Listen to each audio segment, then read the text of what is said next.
Boa noite, senhor presidente, colegas vereadores, funcionários dessa casa, pessoas que aqui nos assistem e aqueles que estão nos acompanhando em casa.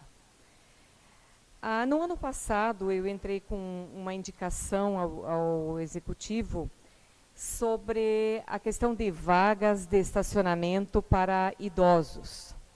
Nós sabemos que até hoje isto não ocorreu nada, por exemplo, as nossas ruas continuam sem essas vagas, né? Idosos e pessoas com deficiência. Há poucos dias, conversando com uma pessoa que é portadora de deficiência, que tem bastante dificuldade de caminhar, né? Ela tem o pai dela, essa pessoa tem o pai dela que é idoso, passa dos 80 anos, e bastante debilitado. E o pai precisava ir ao banco. E, obviamente, que no horário de banco não há estacionamento, não havia e não há estacionamento, né? Então, tanto ela, com a dificuldade de caminhar, mais o pai dela, que é um idoso muito debilitado, né, tiveram enorme dificuldade até chegar à agência bancária.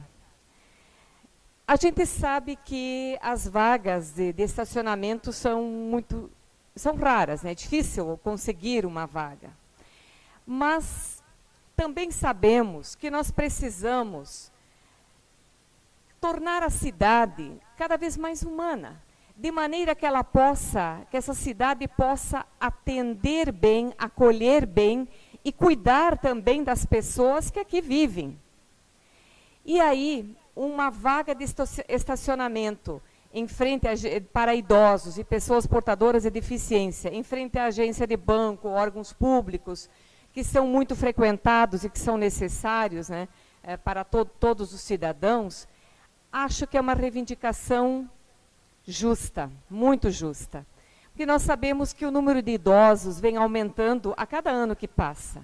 E quanto mais as pessoas vivem, quanto mais idade elas têm, a idade vem acompanhada de dificuldades, de limitações. Então, eu volto aqui solicitar novamente que o Executivo e o Conselho Municipal, eu acredito que tenha ido ao Conselho Municipal de Trânsito, que analise essa questão, que analise. A gente vê em muitos outros municípios essas vagas são garantidas para essas pessoas, mas aqui não temos, né? Então, vamos continuar batalhando para que nossa cidade se torne cada vez melhor, cada vez mais acessível para todas as pessoas que aqui vivem, né, e que necessitam se deslocar. Bem, o segundo tema que eu vou tratar hoje é o tema do qual todo mundo fala, né, a questão da Covid-19, né, o coronavírus. Acompanhando os noticiários, nós vimos que Cuba descobriu, né, um medicamento, né, que é o interferão alfa 2B, e esse medicamento ele foi usado na China para tratar pacientes com coronavírus, né? E, segundo as autoridades chinesas, há dias atrás, já em torno de 1.500 pessoas foram curadas a partir desse medicamento. A China está produzindo, claro que vai ter dificuldade para produzir para todo mundo, né?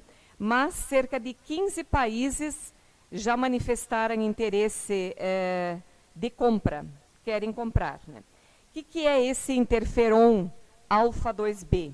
Ele é um antiviral que repõe as defesas do organismo humano, né?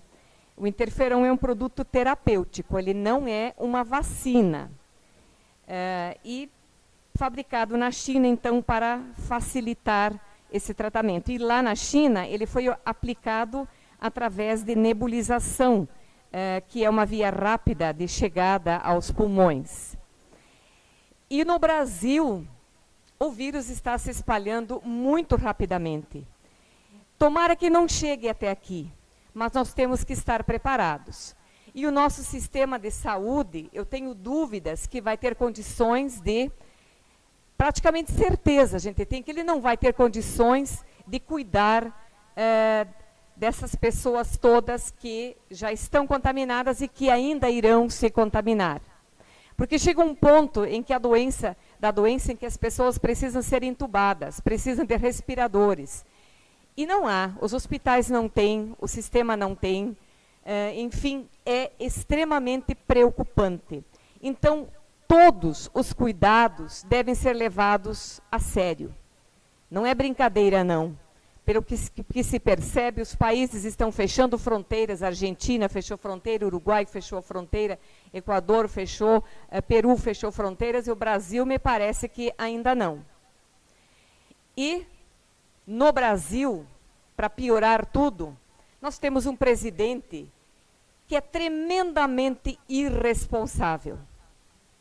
Na sexta-feira ele foi em rede nacional dizer que as manifestações que ele disse que ele não tinha convocado, mas que ele convocou, que não deveriam acontecer. No domingo, ele mesmo fez o teste, conviveu com pessoas que foram contaminadas com o coronavírus na viagem aos Estados Unidos. Tem 11 pessoas da comitiva dele que já estão com a doença. No domingo ele vai, ontem ele foi às manifestações. E mais de uma hora entre a população, tirando selfie, apertando mão. Né? Olha, o que nós vamos esperar quando um presidente, que deveria dar o exemplo, toma uma atitude dessas? É de uma irresponsabilidade sem tamanho. Isso não se vê em parte nenhuma do mundo. Essa criatura tem um ego tão grande, onde alguém grita o seu nome, ele vai lá e, nossa, fica extasiado, né? Colocando em risco a população brasileira. E este é um alerta que devemos ter. Então, cada um de nós devemos cuidar de nós mesmos. Ouvir orientação de médicos sérios, médicos confiáveis, que possam nos dizer o que nós podemos e o que nós não podemos fazer. E é admirável que Cuba, de certa forma, em vários aspectos, é um país admirável. O sistema de saúde deles é um dos melhores. Várias doenças são somente tratadas em Cuba. Ali a pesquisa realmente existe. E vejam só, quando o presidente Bolsonaro assumiu, antes já de assumir, o que ele mais fez foi bater nos médicos cubanos. Chamou eles de tudo que é coisa, né, de incompetentes, enfim, por aí afora, né? E tanto fez que os médicos, que Cuba recolheu os seus médicos. E agora o que o próprio governo, o Ministério da Saúde está fazendo? Chamando de volta os médicos cubanos que ele próprio mandou embora. Não dá para entender um governo tão irresponsável. Vereador Ivo.